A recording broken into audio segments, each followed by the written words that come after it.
Hello friends, welcome back. आज के इस वीडियो में हम पढ़ने जा रहे हैं नॉट फॉर प्रॉफिट ऑर्गेनाइजेशन का मीनिंग और रिसिप्ट एंड पेमेंट अकाउंट को किस तरीके से बनाया जाता है इसके बारे में। तो चलिए स्टार्ट करते हैं कि नॉट फॉर प्रॉफिट ऑर्गेनाइजेशन कौन सी ऑर्गेनाइजेशन है। So not for profit organisations are those organisation whose main objective is to provide services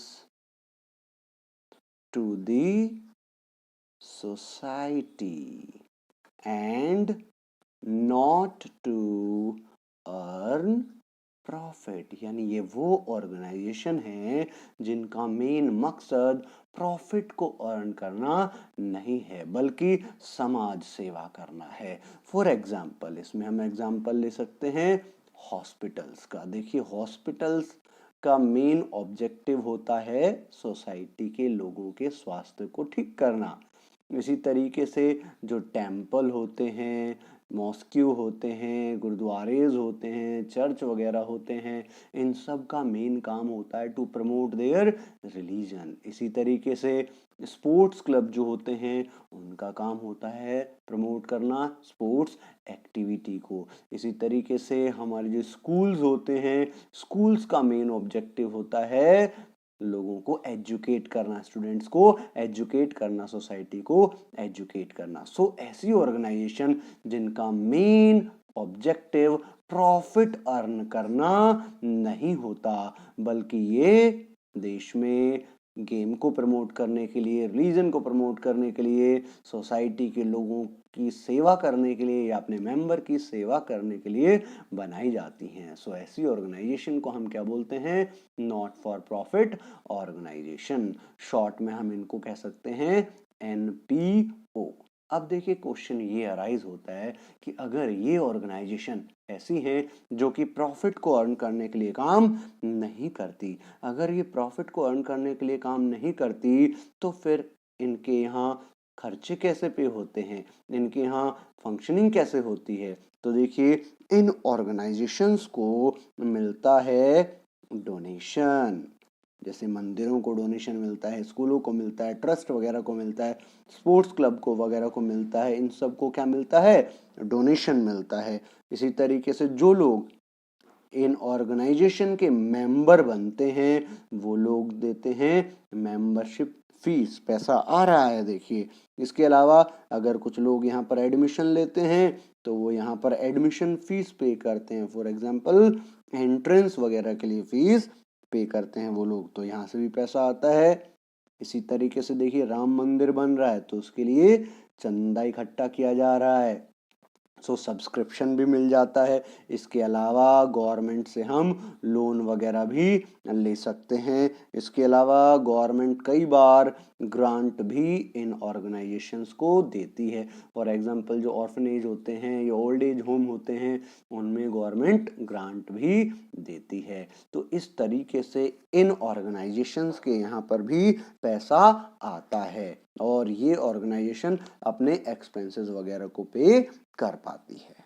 तो अगर इनके यहाँ ये ट्रांजैक्शन होती है, ये सब चीज़ें आती हैं, तो क्या ये ऑर्गेनाइजेशन भी अपने यहाँ अकाउंट बनाती हैं? यस, ये ऑर्गेनाइजेशन भी अपने यहाँ अकाउंट बनाया करती है। कौन कौन से मेन अकाउंट्स इनके होते हैं? तो इनके मेन अकाउंट्स में आता है number 1 receipt and payment account. जितना भी पैसा आता है, जो भी पैसा जाता है, उसके लिए ये बनाते हैं रिसिप्ट एंड पेमेंट अकाउंट, उसका रिकॉर्ड रखने के लिए। इसी तरीके से प्रॉफिट एंड लॉस तो इनके यहाँ बनेगा नहीं क्योंकि इनका मेन मकसद प्रॉफिट अर्न करना नहीं है। So in place of profit and loss account ये बनाते हैं क्या? Income and expenditure account. Okay, income and expenditure account बनाते हैं in place of profit and loss. उसी की तरह होता है, लेकिन हम उसको प्रॉफिट एंड लॉस नहीं कह सकते। क्यों नहीं कह सकते? क्योंकि यहाँ पर मेन ऑब्जेक्टिव हमारा प्रॉफिट अर्न करना नहीं है। और साथ ही साथ इन्हें भी अपनी फाइनेंशियल पोजीशन को शो करने के लिए बनानी होती है क्या? Balance sheet. तो ये 3 मेन अकाउंट हमें बनाने सीखने हैं। तो चलिए सबसे पहले हम पहले ही अकाउंट को बनाना सीखेंगे जिसका नाम है क्या, रिसिप्ट एंड पेमेंट अकाउंट। अब ये रिसिप्ट एंड पेमेंट अकाउंट कैसे बनाया जाता है इसको समझते हैं। देखिए रिसिप्ट एंड पेमेंट अकाउंट का format, receipt and payment account of जो भी पार्टी होगी, जिसका भी आप बना रहे हैं, किसी मंदिर मस्जिद जिसका भी आप बना रहे हैं उसका नाम लिखेंगे। और ये बनाया जाता है फॉर द ईयर एंडेड 31 मार्च, जो भी ईयर आपको दिया हो उसको लिख देंगे। उसके बाद देखिए इसकी डेबिट साइड को हम बोलते हैं रिसिप्ट साइड और क्रेडिट साइड को बोलते हैं पेमेंट साइड। तो इस साइड में सारी रिसिप्ट लिखी जाएंगी, चाहे वो कैपिटल रिसिप्ट हो चाहे वो रेवेन्यू रिसिप्ट हो, और इस साइड में सारी की सारी पेमेंट लिखी जाएगी, चाहे वो कैपिटल पेमेंट हो चाहे वो रेवेन्यू पेमेंट हो। It is just like a cash book, बिल्कुल कैश बुक की तरह है। जिस तरीके से कैश बुक हमारी शुरू होती है बैलेंस बीडी से, इसमें भी हम सबसे पहले क्या लिखते हैं, बैलेंस बीडी। किसका, कैश का ओपनिंग बैलेंस आएगा, बैंक का ओपनिंग बैलेंस आएगा। अगर आपने कोई एफडी वगैरह करा रखी है, करंट अकाउंट बना रखे हैं, तो करंट अकाउंट का अलग लिखेंगे बैलेंस, एफडी का अलग लिखेंगे। सो ये स्टार्ट होता है किससे, बैलेंस बीडी से। किस चीज के बैलेंस बीडी से, कैश और बैंक के बैलेंस बीडी से ये अकाउंट शुरू होता है। तो फिर ये खत्म कहाँ होता होगा, ये खत्म होता है भाई बाय बैलेंस सीडी पर। किस चीज का बैलेंस, वही कैश और बैंक, इनका क्लोजिंग बैलेंस लिख लेते हैं इसको खत्म करने के लिए। ओके, तो डेबिट साइड में यानी रिसिप्ट साइड में क्या आता है, जो भी इन ऑर्गेनाइजेशन को मिलेगा वो सब किधर आएगा, रिसिप्ट साइड में आएगा। फॉर एग्जांपल अगर इनको चंदा मिल रहा है तो वो चंदा रिसीव हो रहा है तो रिसिप्ट साइड में लिख देंगे। अगर इन्हें कोई डोनेशन वगैरह मिल रही है, आ रहा है, जो भी आएगा डेबिट साइड में ही लिख देंगे। कुछ एंट्रेंस फीस वगैरह मिल रही है वो भी यहीं पर आएगी, एडमिशन फीस वगैरह होगी वो भी यहीं पर आएगी। कोई अपनी वसीयत इनके नाम कर देता है उससे पैसा आ रहा है तो वो भी रिसिप्ट में ही आएगा। कोई लाइफ के लिए मेंबरशिप ले लेता है तो मेंबरशिप की फीस भी यहीं पर आएगी। यानी कुछ भी जो हमें मिल रहा है, हमारे ऑर्गेनाइजेशन के पास आ रहा है, वो सब इधर ही आएगा। इसके अलावा अगर आप कोई एसेट वगैरह बेच देते हैं उससे आपके पास पैसा आ जाता है, सेल ऑफ फिक्स एसेट्स वगैरह, वो भी यहीं पर आएगी। बस उस एक्टिविटी से आपके पास क्या आना चाहिए, पैसा आना चाहिए, तो वो इधर लिख दिया जाएगा। अब पेमेंट में क्या आएगा, पेमेंट में सारे के सारे खर्चे आएंगे बाय सैलरीज। भाई इस ऑर्गेनाइजेशन में भी वर्कर तो काम करेंगे ही करेंगे। ये ऑर्गेनाइजेशन हो सकता है किसी बिल्डिंग को किराए पर ले रही हो, इनके यहाँ भी पोस्टेज स्टैंप वगैरह खर्च होते होंगे, खर्चा होता होगा, इसका भी स्टेशनरी का होता होगा, प्रिंटिंग का होता होगा, यानी जितने भी इनके खर्चे होंगे, पेमेंट होगी जिसकी चीज के लिए भी, वो सब यहाँ पर लिख दिया जाएगा। अगर ये कोई फिक्स एसेट परचेज कर रहे हैं तो फिक्स एसेट्स को परचेज करने के लिए भी पैसा हमारे पास से जाता है, उसको भी हम यहाँ पर लिख देंगे। यानी पेमेंट होनी चाहिए, चाहे वो किसी भी चीज के लिए हो रही है उसको पेमेंट साइड में हम लिख देंगे। सो इस तरीके से बनाया जाता है क्या, हमारा रिसिप्ट एंड पेमेंट अकाउंट। चलिए एक दो क्वेश्चन से इसको समझ लेते हैं कि इसको रियल सिचुएशन में कैसे बनाया जाता है। 12th में 3 मार्क्स में आजकल ये एग्जाम में आ जाता है। चलिए देखते हैं क्वेश्चन। देखिए इस क्वेश्चन को हम देखते हैं। From the information given below, prepare करना है receipt and payment account of railway club for the year ended 31 March 2021। Cash in hand, ये 1 अप्रैल का हमारा ईयर क्लोज हो रहा है 31 मार्च 2021 में, तो हमारा स्टार्टिंग का बैलेंस दिया हुआ है कैश का, सो ये बैलेंस बीडी है।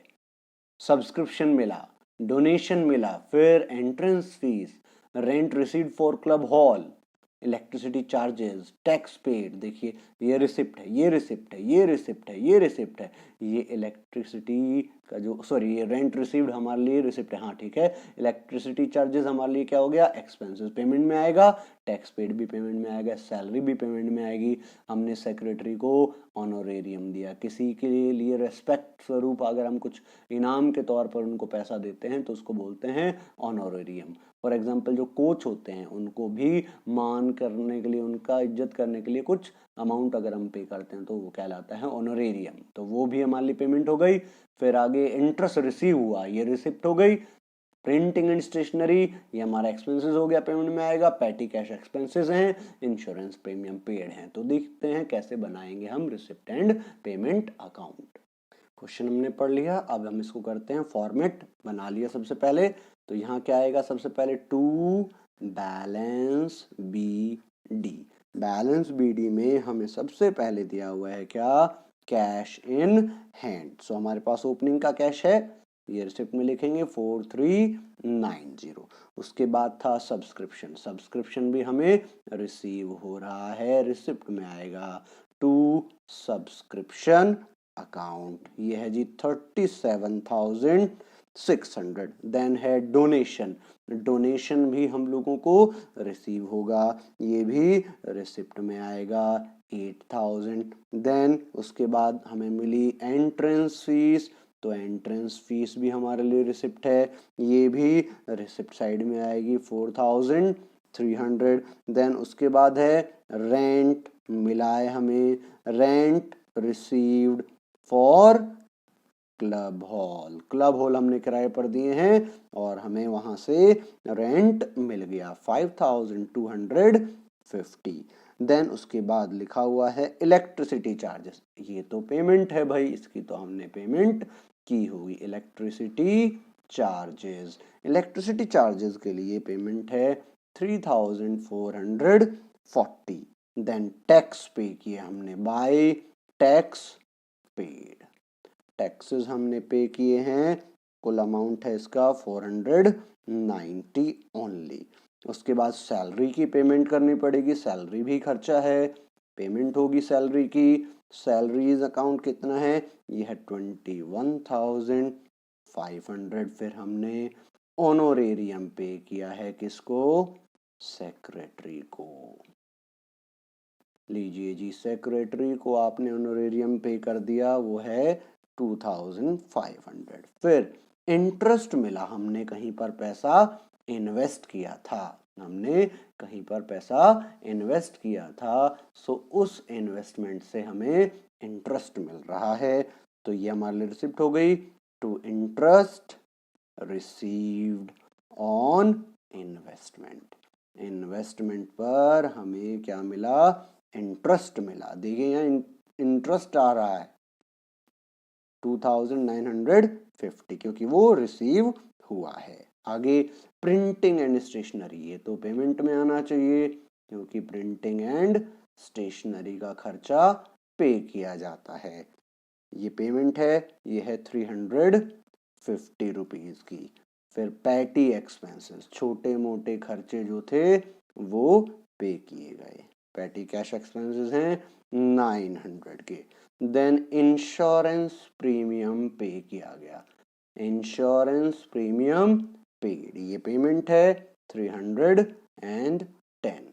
सो ये हमारा क्वेश्चन हो गया यहाँ पर खत्म। टोटल कर देते हैं, आ जाएगा हमारा क्या, balance c d, by balance c D.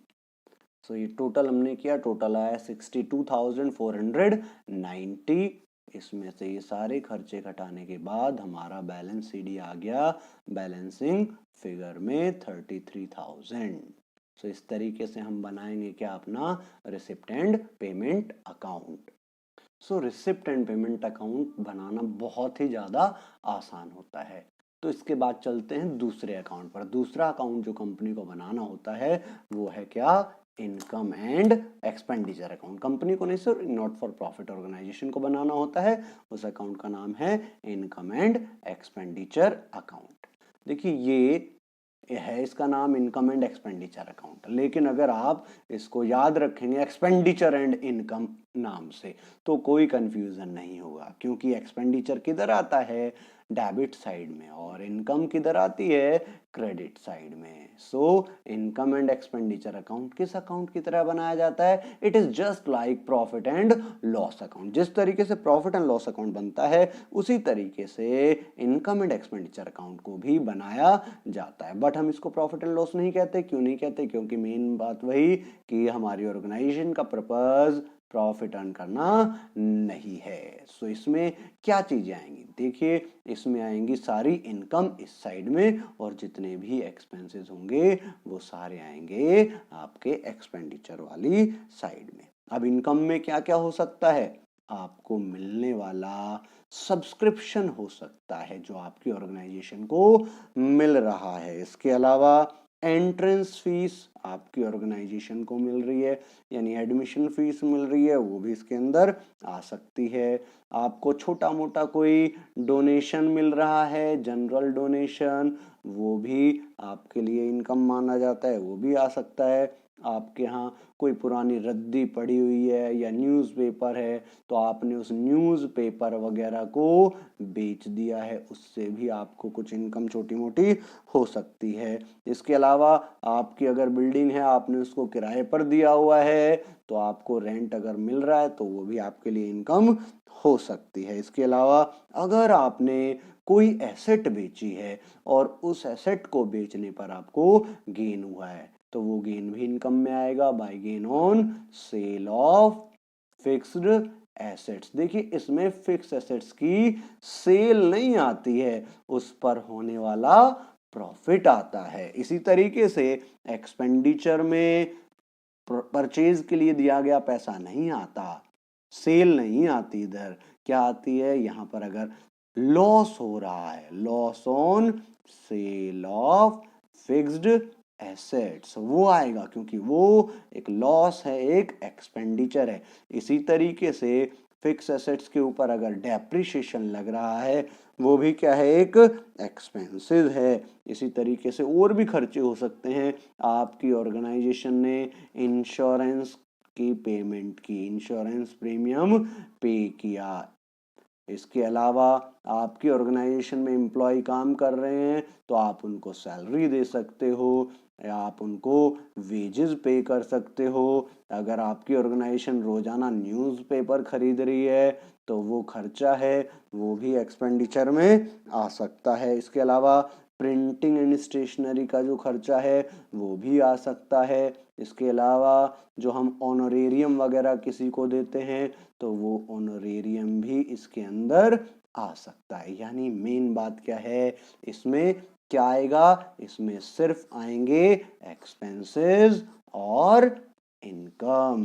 ठीक है जी, इनकम और एक्सपेंसेस आएंगे। अब देखिए अगर हमारी इनकम वाली साइड ज्यादा आ रही है तो बैलेंस इधर निकल के आएगा, उस बैलेंस को हम बोलते हैं to excess of income over expenditure, मतलब इनकम की खर्चे पर अधिकता, और इसी का शॉर्टकट नाम है सरप्लस। जैसे P&L में प्रॉफिट लिखते थे, यहाँ पर क्या लिखते हैं इसको शॉर्ट में, प्रॉफिट ना लिख करके क्या लिखेंगे, सरप्लस। और इसी तरीके से अगर एक्सपेंडिचर साइड ज्यादा है, इनकम कम है, तो इसको हम लिखेंगे bye access of expenditure over income, income पर खर्चे की अधिकता, या फिर शॉर्ट में इसका नाम है डेफिसिट, घाटा। ठीक है जी, तो इस तरीके से बनाया जाता है क्या, इनकम एंड एक्सपेंडिचर अकाउंट। अब यहाँ पर इनकम एंड एक्सपेंडिचर बनाते हुए ये बात ध्यान रखनी होती है कि यहाँ पर सिर्फ रेवेन्यू की चीजें ही आएगी। देखिए आपको बताया गया था 11th में, आपने पढ़ा होगा कि रिसिप्ट दो टाइप की होती है, और एक्सपेंडिचर भी दो टाइप के होते हैं। चलिए आपको फिर से ये थोड़ा सा क्लियर कर देते हैं रिसिप्ट का। इस चैप्टर में क्या करना है, रिसिप्ट को समझना है। देखिए रिसिप्ट आपको दो तरीके की मिलेगी, एक तो ऐसी मिलेगी जिससे आपकी लायबिलिटी बढ़ जाएगी, और हम ये कह सकते हैं कि ऐसी रिसिप्ट जो हमें कभी कभार मिलेगी। फॉर एग्जाम्पल आपने अगर लोन ले लिया तो क्या आप लोन बार बार लेंगे? नहीं लेंगे। सो ऐसे रिसिप्ट को हम बोलते हैं कैपिटल रिसिप्ट या फिर कैपिटलाइज्ड रिसिप्ट। और इस चैप्टर के लिए खास तौर पर ध्यान रखना है, ऐसी कैपिटलाइज्ड रिसिप्ट को जनरली कहाँ दिखाया जाएगा? बैलेंस शीट में। दो बैलेंस शीट यहाँ बनानी होती है, एक ओपनिंग और एक क्लोजिंग। तो ऐसी रिसिप्ट को जनरली हम दिखाएंगे क्लोजिंग बैलेंस शीट में। किस साइड में? लायबिलिटीज साइड में।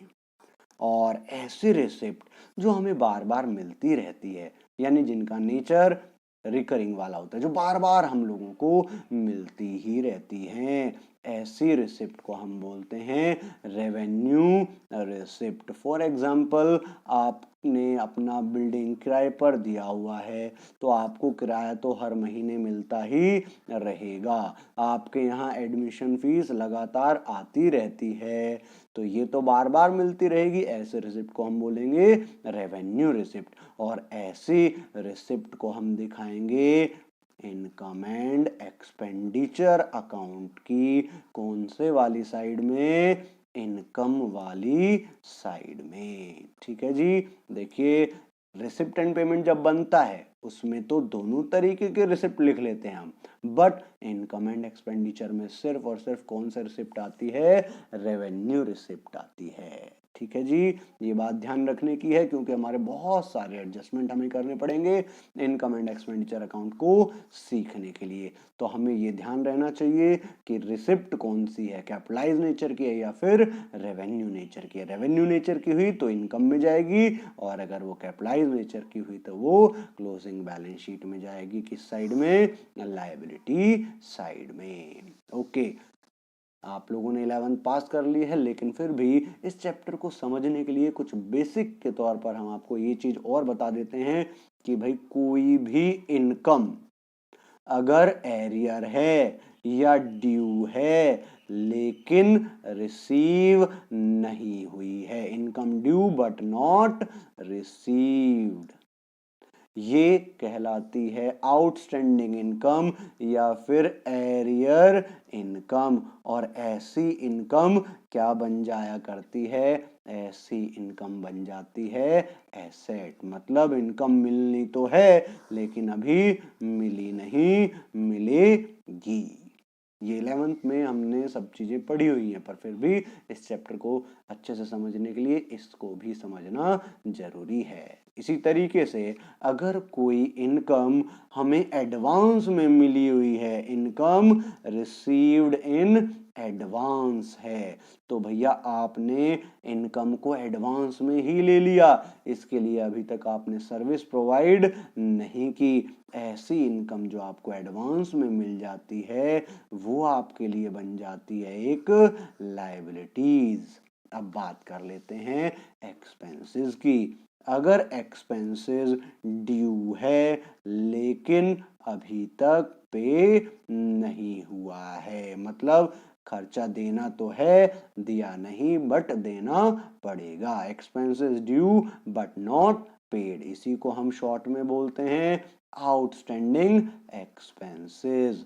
तो ये खर्चा देना है, दिया नहीं, देना पड़ेगा। ये क्या बन जाएगा हम लोगों के लिए? ये बन जाएगा लायबिलिटी। इसी तरीके से अगर कोई एक्सपेंसेस हम एडवांस में पे कर देते हैं, यानी प्री पेड कर देते हैं, एक्सपेंसेस पेड इन एडवांस कर देते हैं, या इसको शॉर्ट में बोलते हैं प्री पेड एक्सपेंसेस, तो ये तो हो गया जैसे प्रीपेड रिचार्ज होता है, वो तो आप भी के पास आ जाता है। अगर आपने कोई खर्चा पहले से ही पे कर दिया तो वो आपके लिए बन जाता है क्या, एक एसेट्स। चलिए अगली वीडियो में हम इनकम एंड एक्सपेंडिचर अकाउंट का हमने फॉर्मेट समझ लिया, उसको कैसे बनाते हैं, उसके लिए क्या क्या एडजस्टमेंट सीखने पड़ेंगे, वो सब हम लोग रिवाइज करेंगे और आगे के क्वेश्चंस करना सीखेंगे, एडजस्टमेंट के कुछ क्वेश्चंस करना सीखेंगे। ठीक है, थैंक यू।